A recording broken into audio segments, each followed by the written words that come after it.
A very good morning and a warm welcome wherever you are. This is KAK in the Morning News. Let's look at some of the developing stories making headline at this hour. My name is Jacinta Wamboi. President William Ruto has affirmed that the government will not borrow to pay salaries amidst major delay of salaries of public servants.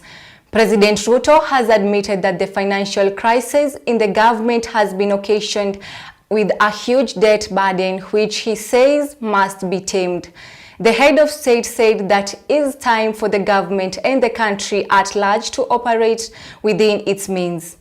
He was speaking during the official launch of the evaluation report of the performance of ministries, state corporations and treasury institutions which saw State House, Ministry of Energy and the Deputy Office of the Deputy President ranked among the best performing ministries in the financial year 2021 and 2022. It is the first time that we are having delayed salaries. Yes, it is the first time we are having delayed salaries. But it's also the first time we are having such monumental debts. I want to assure the country that that is managed. We have turned the corner. All I assure the country is this, the commitment I made that we are not going to borrow money to spend on recurrent expenditure, including salaries. That is the position of the government of Kenya. We will. The Kenya Kwanza Alliance has unveiled its 7 members team set to represent the alliance in the bipartisan talk. The names were unveiled by National Assembly Majority Leader Kimani Ichung'wah following a parliamentary group meeting chaired by President William Ruto at State House, Nairobi. The committee, product of the temporary truce of President William Ruto and Azimio leader Raila Odinga, has been tasked to dialogue on issues that resulted on weekly mass protest. The team will comprise Kakamega Senator Boni Khalwale, the Tharaka-Nithi MP John Moragura, nominated Senator Esther Onyekiri, Kibwezi West MP Mwengi Mutuse, Taita Taveta Women Representative Lydia Haika, Bomet Senator Hilary Segei, and leaders MP Eden Kainan. Well addressed by the Supreme Court, the opposition is within its rights to seek a review under the Constitution and under the law from the Supreme Court on the issue of any servers that they think was not done by the Supreme Court. They can go back to the same Supreme Court.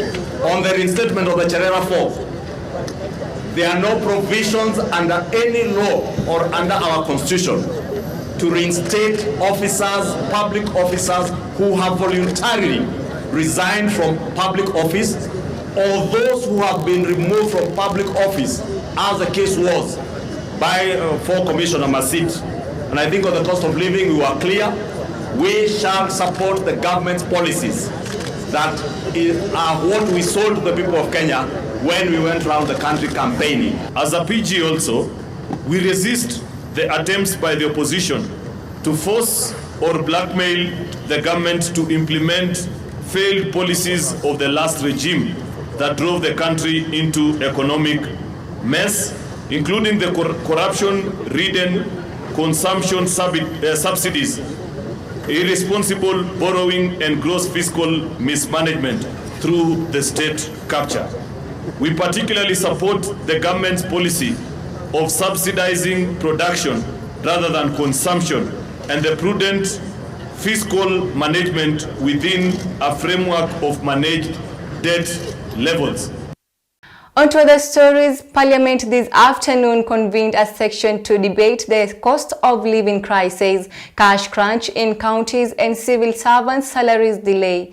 The opposition, through Minority Leader Opiyo Wandayi, accused the government of economy mismanagement, an assertion denied by Kenya Kwanza Alliance lawmakers who shifted the blame to the previous administration. We cannot run away from the problems we are facing as a country.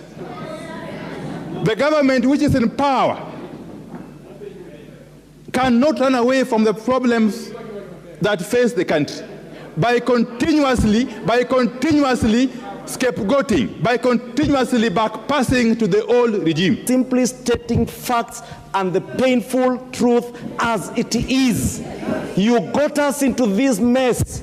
Give us the time and space to fix your mess bill is the one that was passed by this House, and it was passed by members of parliament from across the political divide in the 12th parliament.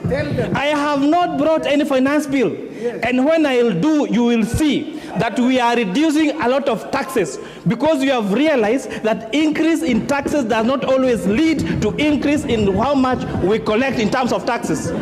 The government has partnered with ZIPRI, Kenya Development Corporation and the World Bank to launch the De-risking, Inclusion and Value Enhancement Drive project for pastoralist communities in the country. The project, valued at 19.26 billion shillings, aimed to de-risk pastoral systems at the primary level and integrated financial services, as well as provide access to markets for their livestock. Whatever economic activity that takes place in these other counties, we must protect that investment. And therefore, the investment that you're talking about is basically how then do we provide security to these pastoralists, is to make sure that we protect their livestock, and therefore the insurance aspect, the livestock insurance aspect comes in. Issues of livestock stressing. Once this has been resolved, it therefore means that once we can be able to identify these animals and track them at any one time, financial institutions will now have the capacity to take these biological products as security or collateral. Now that way we'll have de-risked.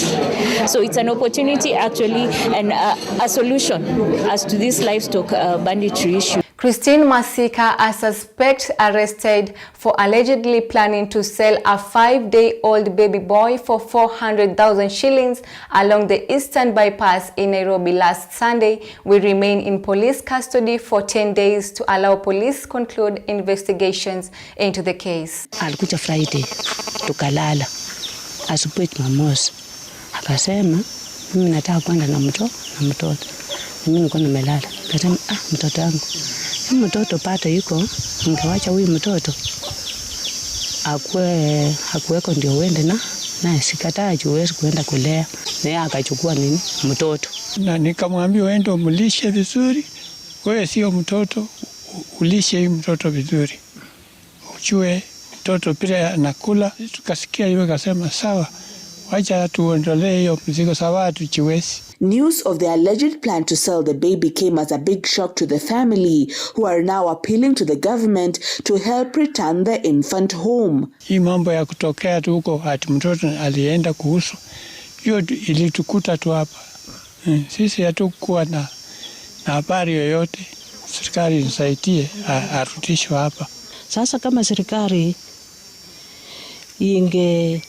tusikia kwa huruma, huyo mtoto arudi na tutashikana kama familia, tuona watoto wanaishi namna gani.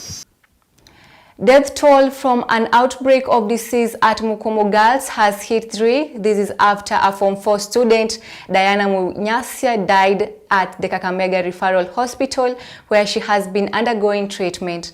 Diana, who was rushed to hospital in critical condition last Sunday, has been in ICU. Mukomo Girls has been closed for 2 weeks now, following an outbreak of a bacterial infection which hit 500 students.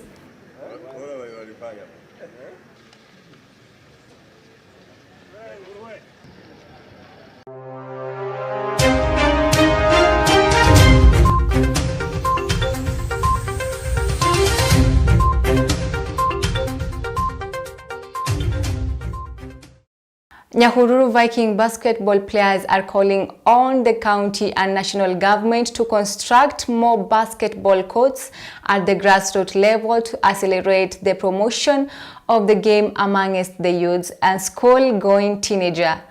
Vikings are worried despite massive talent at high school levels.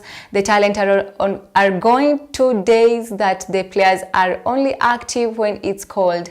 Lack of basketball courts and equipment has hindered the talent development of many players who abandon the game immediately after high school due to lack of facilities and opportunities.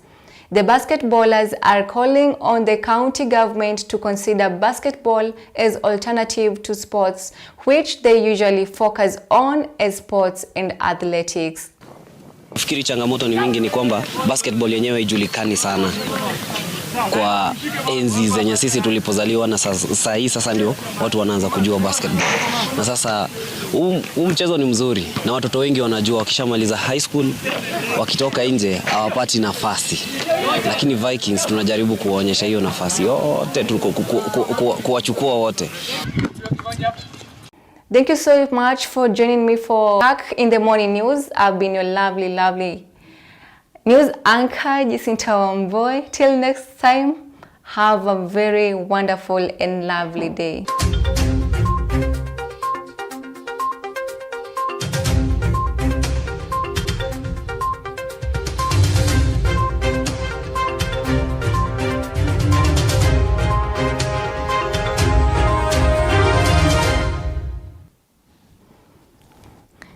Jeff.